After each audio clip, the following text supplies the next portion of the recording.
ეს იყო ძალიან მნიშვნელოვანი შეხვედრა, ეს იყო გაგრძელება იმ პირველი ვიზიტისა საქართველოს პრემიერ-მინისტრის, რომელიც შედგა სწორედ ბრიუსელში და ძალიან მაღალი შეფასება მიეცა ჩრდილო-ატლანტიკური ალიანსის მხრიდან. ერთხმად აღინიშნა, რომ ამით კიდევ ერთხელ კაფეო დადასტურდა საქართველოს მთავრობის ახალი ხელისუფლების უმთავრესი საგარეო პოლიტიკური პრიორიტეტი, ეს არის ნატოში და ევროკავშირში საქართველოს სრულფასოვანი ინტეგრაცია. განხილული იქნა კონკრეტული თანამშრომლობის საკითხები, ეს ეხება პირველ რიგში ყოველწლიურ ეროვნულ პროგრამას, ამ თვალსაზრისით ჩვენ გავაცანით ჩვენს ნატო კოლეგებს თუ სად არის საქართველოს ხელისუფლება, ამ მიმართულებით რომ მიმდინარეობს ძალიან ინტენსიური მუშაობა, ჩვენ ველოდებით შეფასებას გასული წლის მიმდინარე წლის ყოველწლიური ეროვნული პროგრამის და ამ შეფასებებზე, ამ რეკომენდაციებზე დაყრდნობით იქნება წარდგენილი მომავალი წლის ყოველწლიური ეროვნული პროგრამის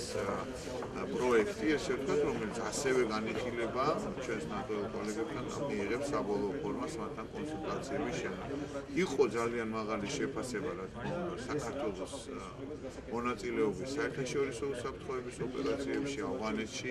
იყო ძალიან მაღალი შეფასება, გაკეთდა ძალიან მაღალი შეფასება, რომ თუ როგორ ჩატარდა არჩევნები, ხო ჩვენ შეიძლება ითქვას, მთავარი შედეგი არის ის, რომ დავარწმუნეთ ჩვენი ნატოელი კოლეგები და პარტნიორები, რომ საქართველოს და მისი ახალი ხელისუფლება არის სტაბილური და სერიოზული პარტნიორი ჩრდილო-ატლანტიკური ალიანსის და ყველა ნაბიჯი გადაიჭირა იმისათვის, რომ დაჩქარდეს ნატოში საქართველოს ინტეგრაციის პროცესი. რაც ჩვენზეა დამოკიდებული, რა თქმა უნდა.